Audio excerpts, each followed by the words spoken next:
Hi, good afternoon, everyone, and welcome to the Big Area session on Generative AI.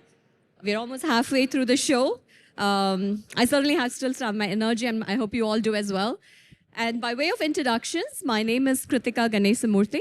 I lead the Global Partner Solutions Architecture team at AWS, and what that means is my team and I, we work with technology and consulting partners and help them build retail and CPG solutions on AWS. And today is we're going to have an exciting session. I'm joined by Mandeep Bhatia from Tapestry, Oscar Mullen from Mercado Libre, and Andrew Sun from NVIDIA.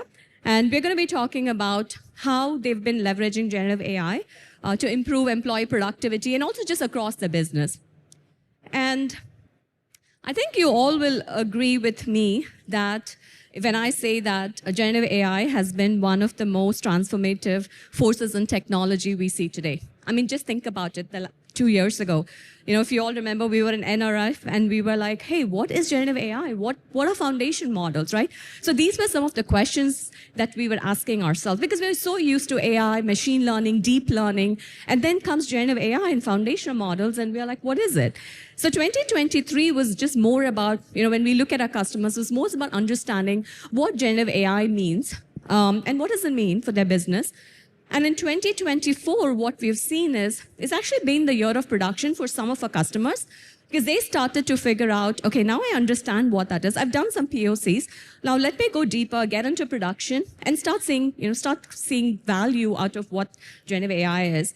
And you're actually going to hear from both Mandeep and Oscar and what they've been actually doing for the last year and what results they've actually seen. And in 2025, what we think our customers are going to do is the year of business value. Now that they've done POCs and they've done few use cases, I think now it's more about how do I go deeper? What do I do? How can I leverage this across my business? So if you actually were at Doug Harrington, our CEO of Worldwide Amazon Stores yesterday, he actually mentioned that generative AI is pervasive across all of Amazon stores. There's not a single team that has not taught about generative AI or is incorporating generative AI. I think that's what 2025 and beyond is going to be like. And with that also comes about, okay, what does it mean in terms of compliance, right? You're getting a new technology in your system. So you have to think about compliance. You have to think about security, governance, and more importantly, responsible AI. So I think that's what, we are going to start seeing in 2025. And we're going to have some of those, where we're going to talk about it as well. And from a use cases perspective, you all know this, seeing use cases across customer experiences, conversational AI. Finally, when you're talking to a chatbot, you don't have to say agent right away. It's getting better and better now. I for sure like that fact. And then boosting employee productivity. You're going to hear more about that as we speak, which is code generation. We have Amazon Q for developers. We see a huge surge of excitement in our customer adoption in Q for business and Q for developers specifically. And then the last but not the least, optimizing your business process, product ideation. That's another area of interest that we see from retailers wanting to incorporate more generative AI. And so if you look at what, and again, I just want to also let you know that yesterday when Doug was talking, he was talking about other use cases in Amazon where we're using, and we're going to have a session later where we're going to talk about Rufus, which is our AI-powered chat assistant. And if you look at some of the use cases in Amazon, they're actually powered by our Amazon Noah foundational models. So what is Noah? It's a state-of-the-art frontier models. As you all know, the large language models, the frontier models. And so we have two different categories. We have the understanding models, and we also have the creative content generation. So if you look at the understanding models, you see 4. So the difference there is the context window and the modalities are different across. So context window is the size of your prompt, and then the modality is basically, okay, if you give a text as an input, so micro is just text as an output. But if you look at all other models like Pro, your Micro, Pro, and Premier, so they all are more sophisticated. And of course, Premier is one of our most sophisticated reasoning models we have on the market. And then, of course, the creative content is Canvas and Noah. Canvas and Reel. So Canvas is our image generation model. and Nova basically helps you create video generation. So if you happen to stop by our booth, we have a great demos on all of these capabilities. So you could just see it for yourself, what it can do. And yeah, so without further ado, let's just jump right into the session. So maybe we'll do a quick round of intros. Mandeep, do you want to start? Yeah, hi. My name is Mandeep. I'm head of digital product innovation and platform technologies at Tapestry. Tapestry is a house of brands, Coach, Kate Spade, and Stuart Weitzman. Hello, everyone. My name is Oscar Mullen. I work in Mercado Libre. Mercado Libre is the largest e-commerce, fintech, and logistic company in Latin America. And we have more than 120 million users in 18 different countries. Hello, everyone. My name is Andrew Sun. I lead global business development for the retail, QSR, and CPG industries for NVIDIA. Everything we do at NVIDIA is through partners, and we're excited to be here today with AWS. Thank you. All right, thank you. And Mandeep, I know at Tapestry, you've experimented with generative AI and you have some use cases. Can you just talk about some of the use cases that you leverage generative AI and how did you select those to begin? Yeah, I think most of us would agree here that when ChatGPT came, I mean, that was a game changer. And everybody was like, oh, generative AI, like that's the next big thing. We had been using AI, and as you all probably, many of you already have been using AI, even before ChatGPT, before generative AI, before foundation models, right? The recommendations, listings, search. And then we were actually using generative AI. We had a partner, we were working with a partner to generate different email headers. And we were testing them, and so that was very much a generative AI. The game-changing thing was these models have now democratized that. Before, you would have to basically build your own model, and you would need like an army of data scientists to do it. So then we started looking at, okay, how could we use these models? How could we get ahead of it? And so we started looking at all kinds of use cases. Shopping assistant, came to, and I'm pretty sure, most of you have used Amazon Rufus, that's that kind of shopping assistant. We started looking at, could we give a tool to associates to improve their productivity? Product data enrichment, product copy, helping with SEO. So we scanned a lot of use cases that you had listed in the slide before that. And then we were like, what is it that is safest to test with, right? Because something is new, you want to make sure that you don't want to harm it, because if you try a technology and it creates some kind of backlash, it creates bad PR, it creates bad press, all of a sudden you will be behind for many years, right? And so we looked at those use cases, and then we picked one use case, which is how do we capture our biggest power is in our associates. Our associates are very knowledgeable. They are interacting with customers all the time. They are a source of knowledge. So how do we basically gather all of that information and synthesize that? So we picked that use case to start with. Sounds good. And so Mandeep, the other thing when generative AI came is like, how do you skill your workforce, right? Because you're skilling your tech workforce. Like, how do you upskill them? Because again, this is a new technology, Yes. and everybody was just grappling. So how did you overcome that? It's an excellent question, right? And so, a little bit of our strategy and how we thought about it. We were like, okay, first we have an in-house data science team. And we have obviously product function and innovation function. And so how do you learn? Generally, how do you learn in life, right? You can either read a book, you can start playing yourself, and that will take a lot of time if you try it on your own, or you partner with someone. So we actually reached out to the AWS team, and we partnered with them and said, hey, like, this is what we want to do. Do you know how to do it? It's tongue in cheek, obviously, so we partnered with them, we put the use case in front of them, and we brought our data science team, and we worked together to start developing that model. And that's how we started our team started learning, our team started just playing with the technology, like prompts and all that is easy stuff, right? Easy meaning relatively easy, but then like really understanding the depth of the infrastructure which is needed, the how the models work, what AWS services, or how would we consume those models. So we started with Amazon AWS ProServe. And now that you've deployed in production, like what are some results and outcomes that you're seeing from? So I think I'm going to give you, cheesy answer, crawl, walk, run with these things. Like the biggest thing, like I've said in these things is responsible AI. So first our use case was not customer facing, right? It was just inward facing use case. We were getting all the feedback from associates, but the idea is to start small.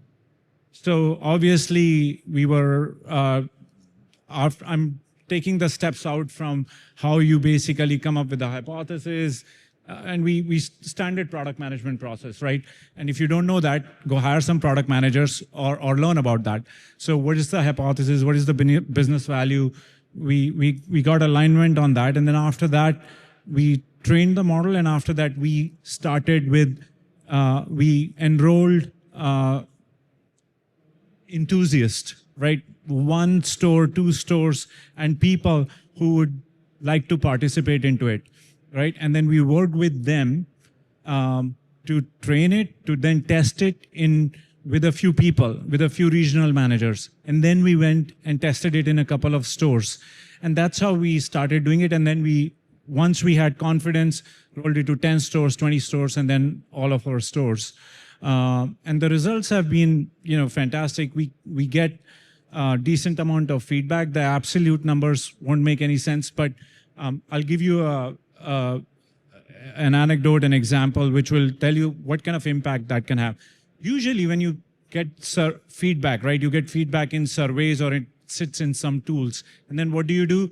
Some manager somewhere gets all the feedback, synthesizes that feedback, sends it to the manager above for approval, who sends it to the manager above for approval, and then it gets to the corporate.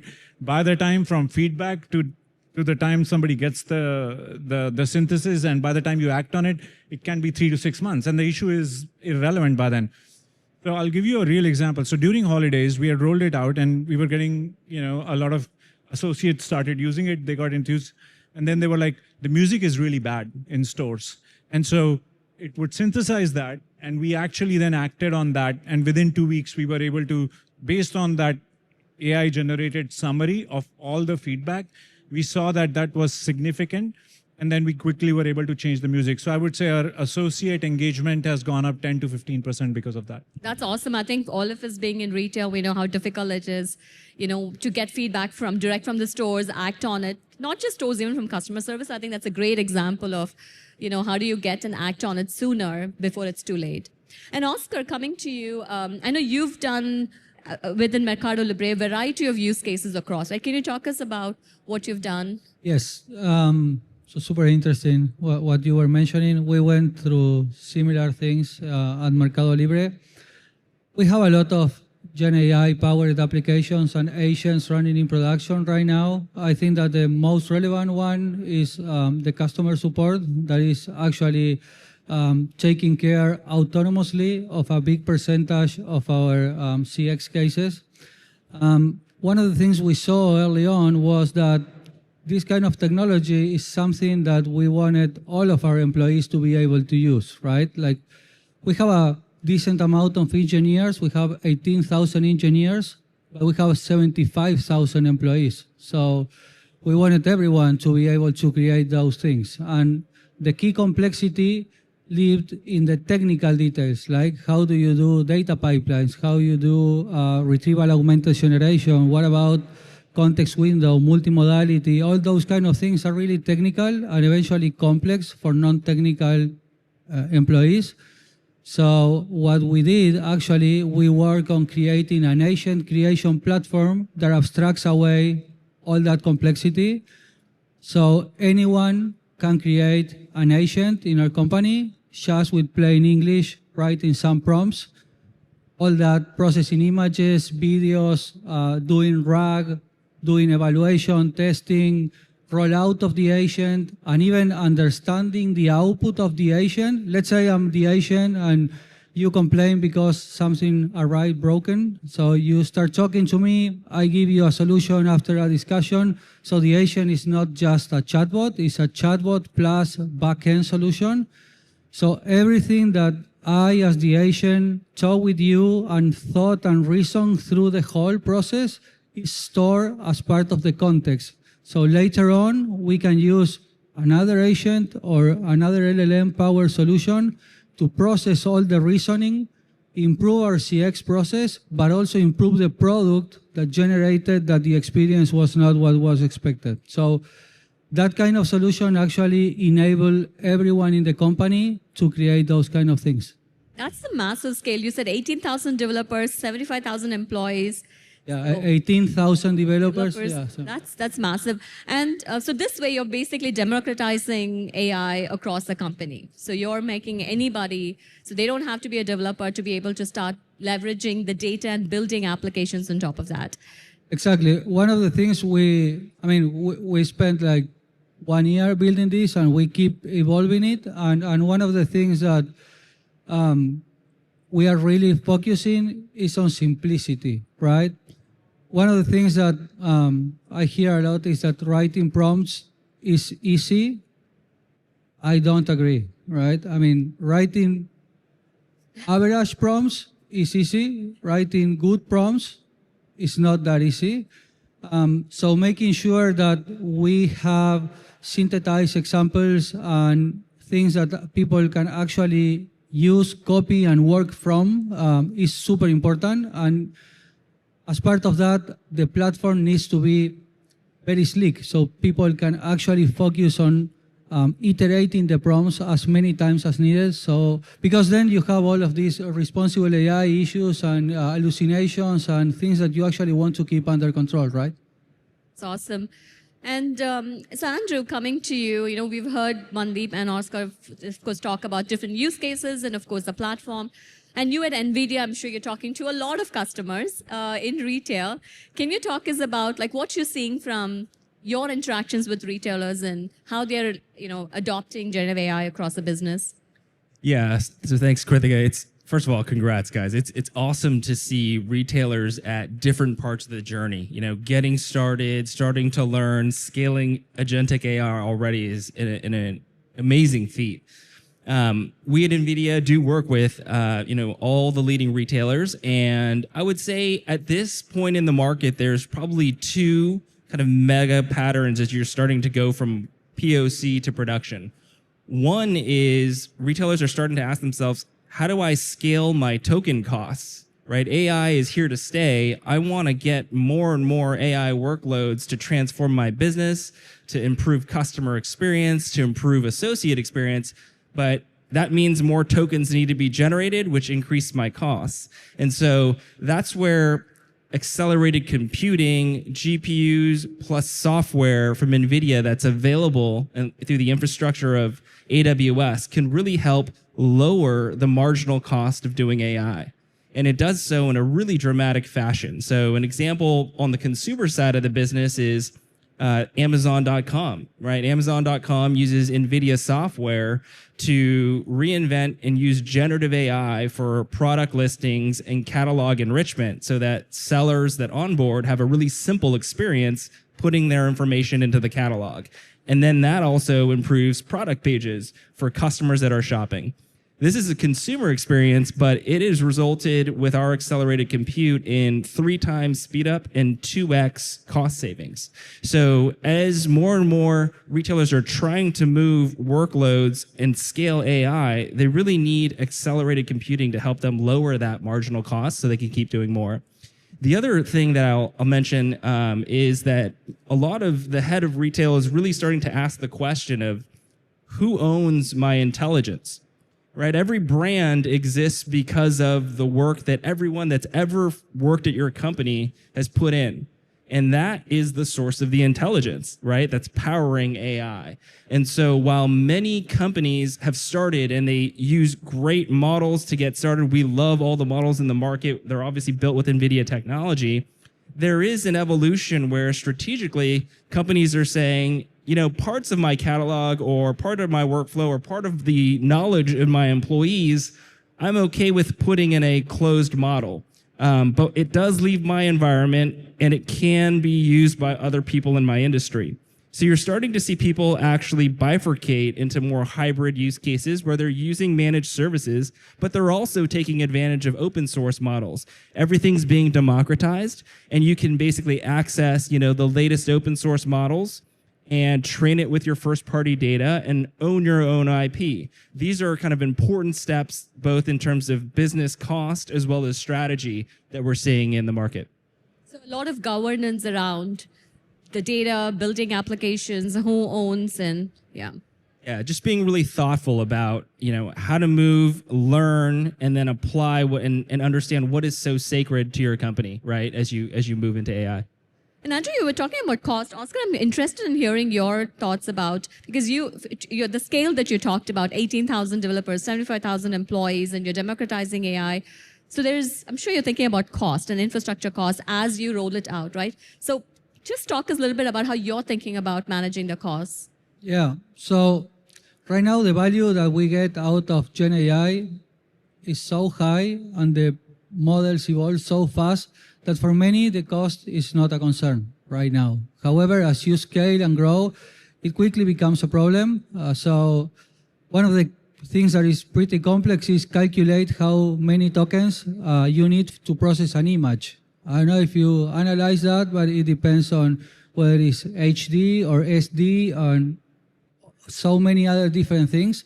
So in the end, what we built on top of our platform, so our agents are groups of nodes that orchestrate internally.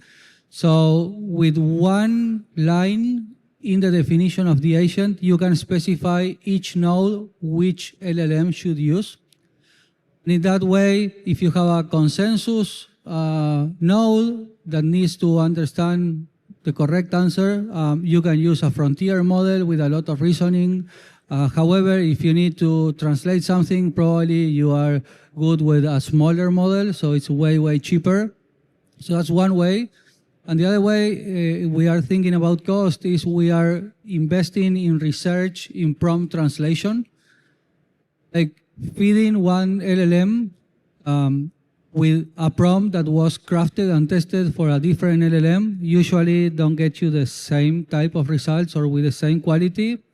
So we are working hard on evals and testing, so we end up having automatic prompt translation. So if we think that some model would be cheaper and still you will get good results, or in case of lack of reliability, let's say your provider goes down and you don't have the model anymore, so what do? Instead of failing, you can translate on the fly based on a pre-compute evaluation and then talk to a different model. Yeah, it's actually very impressive. I'm sure you all agree. Given the amount of time we've had this in place and the platform that you've built, the amount of time, I think it's truly impressive. And I think I have to ask Andrew this question. When we think about NVIDIA, we all think it's hardware, but then you talked a lot about infrastructure, the frameworks. Can you just talk to us about what is NVIDIA? Software, hardware, frameworks, what do you have in place? Yeah, no, thanks for that. People tend to connotate us with GPUs and our gaming heritage. And that's absolutely a fundamental part of our history. But what NVIDIA actually is an accelerated computing company. And that means it's actually full stack optimization. So we do hardware and we do software. So today at NVIDIA, we have our own GPUs, which you read about all the time in the press. We have our own CPUs. We have networking. We have every layer of the stack that has been purposefully built and designed to solve the world's hardest problems, which includes AI. And so system-level software, CUDA for developers that makes all of our GPUs programmable. This is a lot of detail sometimes for retail. And so when you work your way all the way to the top of the stack, the simplest way to think about it is if you want to harness the power of what NVIDIA offers today in our industry, we bundle the vast majority of our application framework. So whether you're working on data science, whether you're working on speech AI, whether you're working on generative AI, the vast majority of our application tools and acceleration libraries for developers are just available in one piece of software that's sold on the AWS marketplace. It's called NVIDIA AI Enterprise. It's really easy to use. It's wonderful in the sense that you can basically use your existing cloud commit. So you basically take your CapEx and start using it as OpEx. There's no need to kind of go back to the well and ask for additional investment. You can get started on AI and use NVIDIA technology today.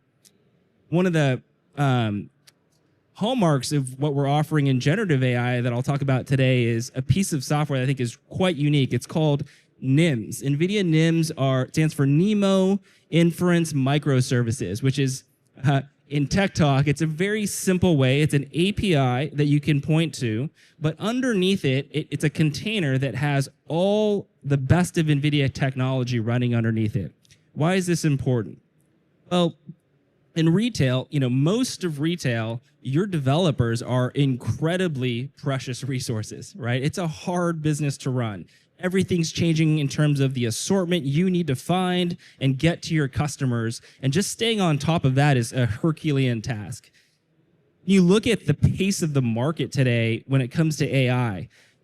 Amazon Nova Foundation models, incredible feat, incredible technology.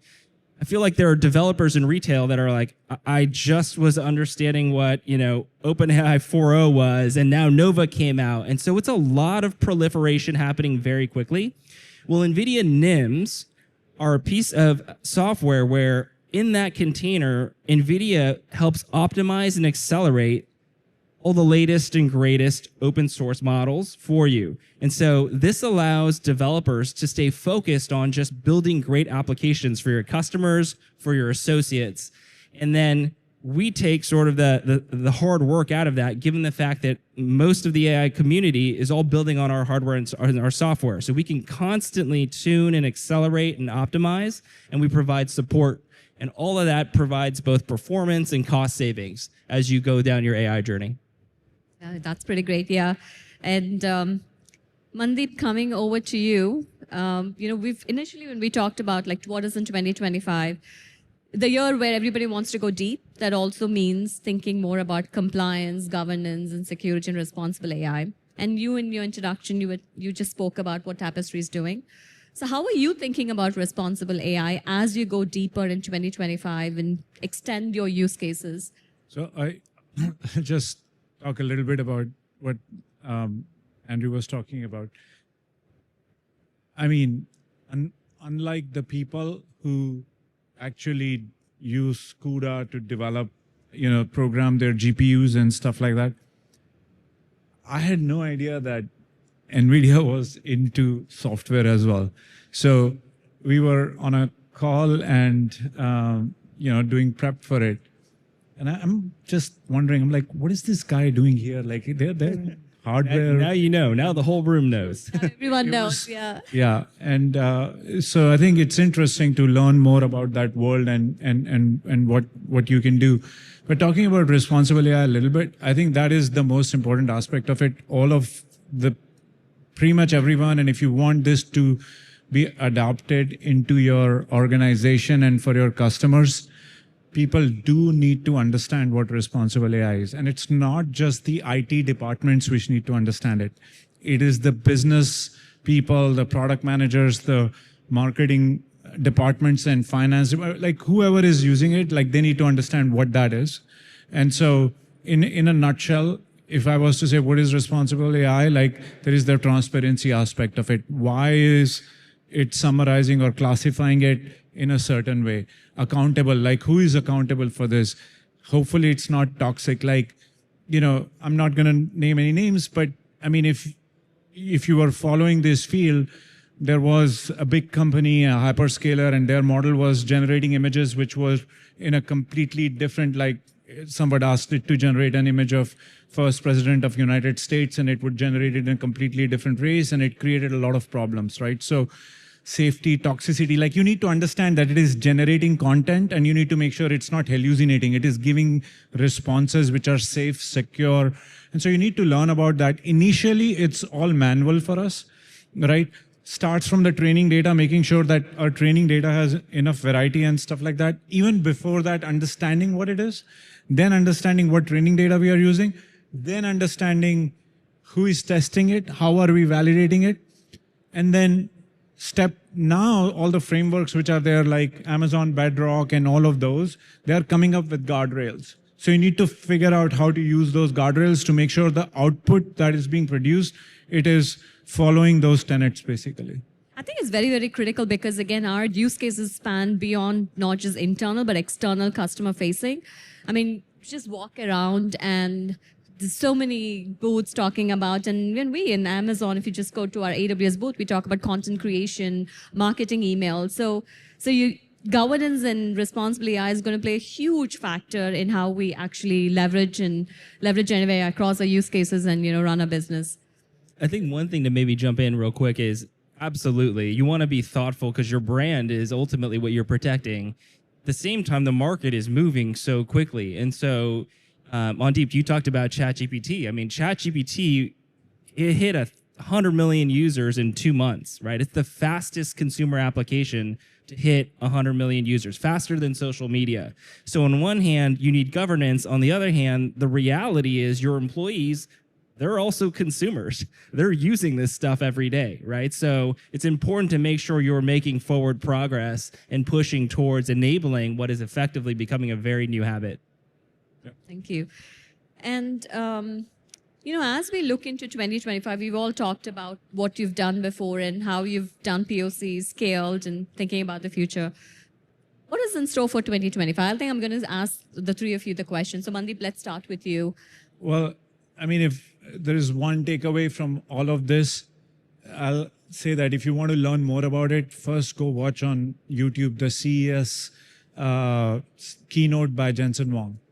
I think the picture that he painted, I was watching that 2 hours. I could not, just get up from my seat. I was like, okay, this is the world which is coming. So if you haven't seen it, go see it. It's time that you're going to invest very, very well because that is the future where it's coming to.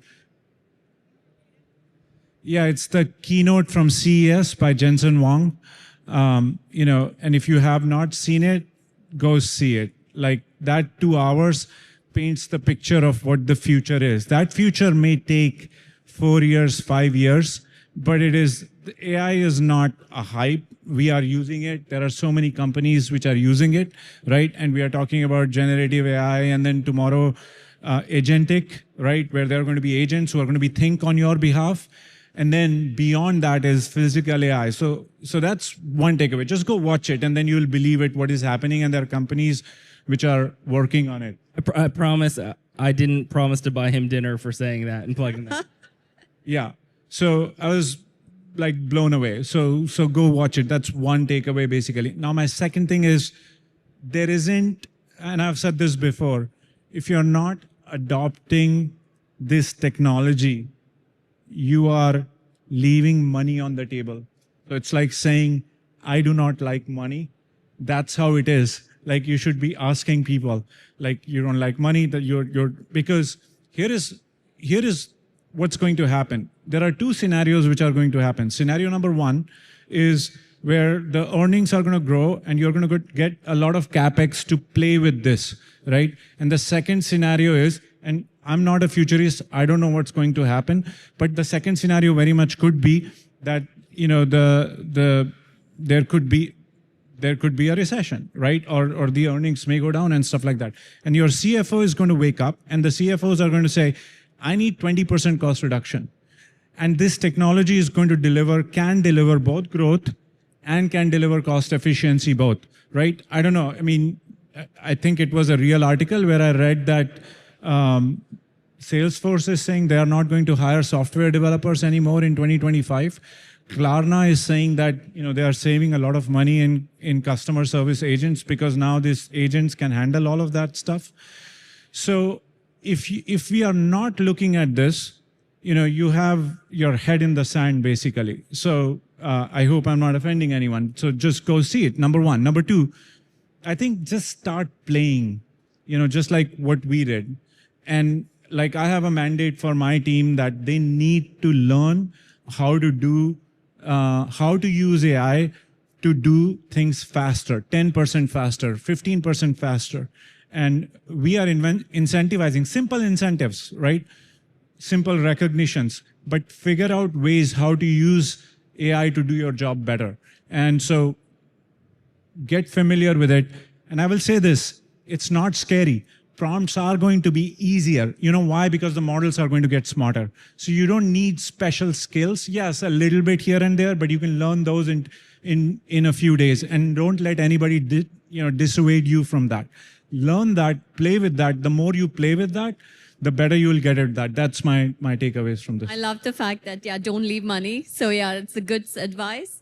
I think even Doug Harrington mentioned yesterday that, he has his office hours every 2 weeks where, he's just learning about what we're doing across the Amazon stores on generative AI. So so as Mandeep said, I think this tech is definitely going to transform the way we live and do our business. So, all right. Thanks, Mandeep. Oscar?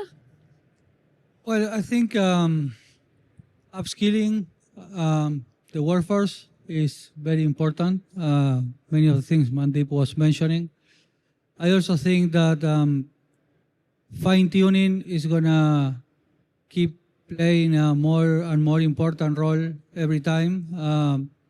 There are some discussions whether we already consume all the data that's available and whether synthetic data are actually moving the LLMs forward at the same pace.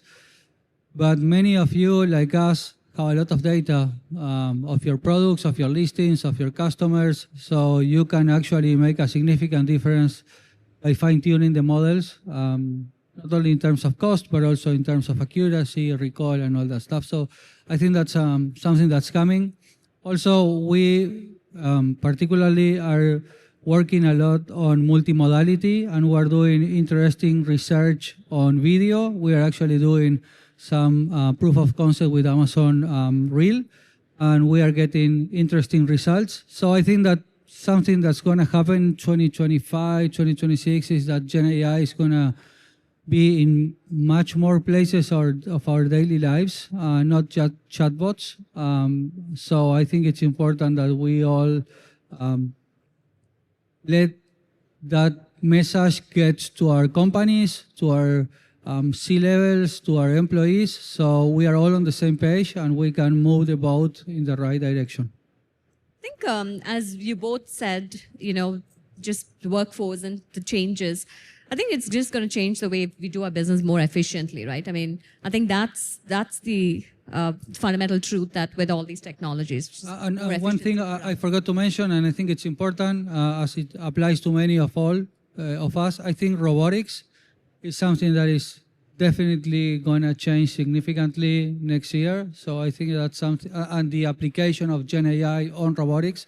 So I think that's another space that as retailers, it makes sense to review. Yeah, that's a good point. And I know, Oscar, you were also talking about how with all this technology, your team is becoming more autopilot, Yes, I mean, one of the things we like to discuss is we don't really love the concept of co-pilot.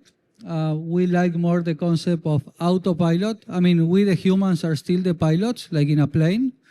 The autopilot lights the boring part all across the ocean, but when it's time to land, it engage the human. So basically, we want all of these solutions to do all the boring stuff and work on autopilot and be completely autonomous without involving human for decisions that doesn't make sense. But then when it's time to land, or we have a very critical situation, then human in the loop is still very important. So we don't really love the idea of framing this as a co-pilot or something that is by your side. And so basically we want to frame this as The agents are going to do a lot of the work by themselves, and when they don't know or when it's dangerous or when you are identifying probably something that is toxic, then it's going to involve the human, but looking at it from a different perspective. I think that's where the governance and your guardrails come in place, right? So as long as you have all of those frameworks put in place, then we can truly be the autopilot. You can make your your team, your business be more autopilots than co-pilots. So Andrew. Yeah. So thank you, Monty, for the generous Jensen plug. So physical AI obviously is going to be transformative. Monty mentioned the CES keynote. Also, Azita Martin, who runs our retail business, gave the NRF keynote, and you hopefully heard more about that. For 2025 specifically, one of the things that's really exciting is just this evolution into agents, into agentic AI, right? This autopilot is going to be remarkable for our industry, because I think if anyone that's ever worked in a store knows, no one ever feels like you have enough time to do the very manual work of moving a box off a truck, making sure it's unpacked, getting it onto the right shelf at the right price, serving the customer. I mean, it is a tough business. And so when you go from the leap from generative to agentic, you're really talking about an artificial intelligence leap where the scaling of intelligence and the scaling of compute are both going to climb. Oscar talked about this, right? Which is these agents are capable of long thinking. They can break down the solution to a problem into multiple steps and mimic human reasoning. And this is going to be great because then at each step you have transparency, and then you can have multiple questions, multiple agents kind of working with each other. And that's going to bring great relief to what is a very manual business often, especially in omnichannel. That's where the multimodal agents come in place, right? I mean, going across workflows. Yeah, go ahead. Yeah, that's right. I mean, I think wherever you are on your journey, if you're just starting to learn with text, great. But I think multimodal obviously adds dimensions that can be incredible to accelerate and simplify what is, a hard job. And often you're also dealing with, high turnover in this business. So how do you make these agents so good that you can reduce the time to train a new employee or help your best employee increase their productivity, by several multiples? Yeah. I think this conversation was very insightful. I know we are almost up time. I think I learned quite a bit about how both of you, and of course, Andrew, your perspective from NVIDIA. I think some of the takeaways, again, I'm going to repeat what Mandeep said. Don't leave the money. Start skilling your workforce on generative AI. And then Oscar's message, which is, again, they don't see them as co-pilots, but more autopilot. And that also means building the governance and guardrails around it. And Andrew, as Andrew was closing, talking about more agentic AI, and where you have more multimodal agents, which is where they're capable of doing more than one task, which means giving them access to your enterprise systems to go do a workflow end to end. And then, of course, it's not completely autopilot. Of course, that's where you have the guardrails in place and you have this human checks in place to make sure that, they are performing the way they are supposed to be. So anyway, thank you for taking the time, and thank you for all your insights. Thank you. Thanks, Kritika. And Thank you, again, everyone. thanks for joining us.